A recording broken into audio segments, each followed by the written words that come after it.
ஆச்சரியமா இருக்கும். கலித்தொகையில ஒரு தலைவி தோழி கிட்ட பேசுறான். காதலன் ரொம்ப நாளா அவளை பார்க்க வரல.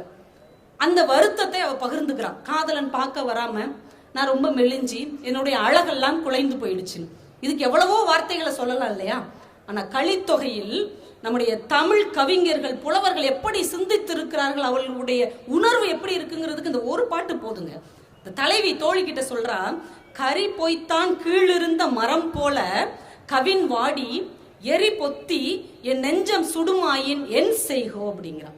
அதாவது பொய் சாட்சி சொல்ற ஒருத்தன் ஒரு மரத்துக்கு கீழே வந்து நிக்கிறானா. பொய் சாட்சி சொல்ற ஒருத்தன் மரத்துக்கு கீழே வந்து நின்னா அந்த மரம் எப்படி வாடி போகுமோ அது போல தலைவனை பார்க்காமல் நான் வாடி போய்விட்டேன் என்று அந்த தலைவி சொல்லுகிறார்.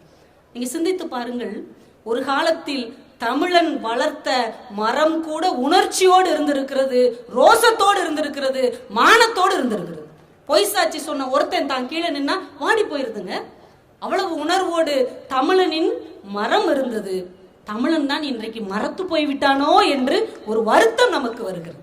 ஏன்னா நம்ம உணர்ச்சி இல்லாதவனை தான் மரம்னு சொல்லுவோம். ஏன்னா அப்படியே நின்றுட்டு இருக்க மரம் மாதிரி கையோ காலோ கொஞ்ச நேரம் உணர்ச்சி இல்லைன்னு வைங்க, கால் அப்படியே மரத்து போயிடுச்சு சொல்லுவோம்ல, இந்த கையை மட்டும் மரத்து போன மாதிரி இருக்குன்னு சொல்லுவோம். ஆனா உணர்ச்சியற்ற ஒரு மரம் கூட உணர்ச்சியோடு இருந்திருக்கிறது. உணர்ச்சி உள்ள மனிதர்கள் இன்றைக்கு எப்படி வாழ்ந்து கொண்டிருக்கிறோம் என்பதை இன்றைக்கு யோசித்து பார்க்க வேண்டும்.